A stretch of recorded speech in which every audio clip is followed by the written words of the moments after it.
কাতার বিশ্বকাপে নেদারল্যান্ডসের coach Luis von গলকে নিয়ে বিতর্কিত মন্তব্য করেছিলেন Argentine superstar Lionel Messi. Messi ও ফন গলের যুদ্ধ সেই সময় মিডিয়ায় বেশ আলোচনার বিষয় ছিল। লম্বা সময় পর মেসিকে নিয়ে আবারও সমালোচনা হচ্ছে। মেক্সিকোকে বিশ্বকাপের অর্জন নিয়ে খোঁচা দেয় আবারও আলোচনায় এসেছেন মেসি।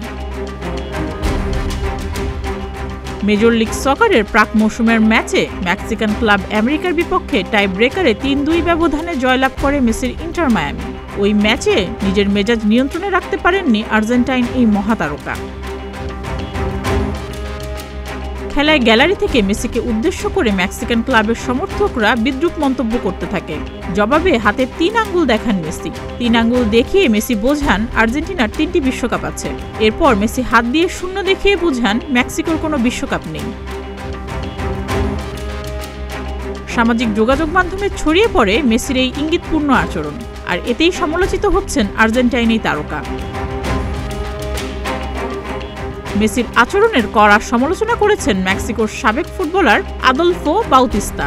এমনকি ইঙ্গিতপূর্ণ আচরণের জন্য মেসির শিক্ষা-দীক্ষা নিয়েও প্রশ্ন তুলেছেন বাউতিস্তা। বাউতিস্তা বলেন, খেলোয়াড় হিসেবে আমি মেসির প্রশংসা করি, কিন্তু আমার দেশকে নিয়ে মজা করাটা মেসির পেশাদারিত্ব এবং শিক্ষার অভাবকে বোঝায়। বাউতিস্তার এই মন্তব্য নিয়েও আলোচনার ঝড় উঠেছে।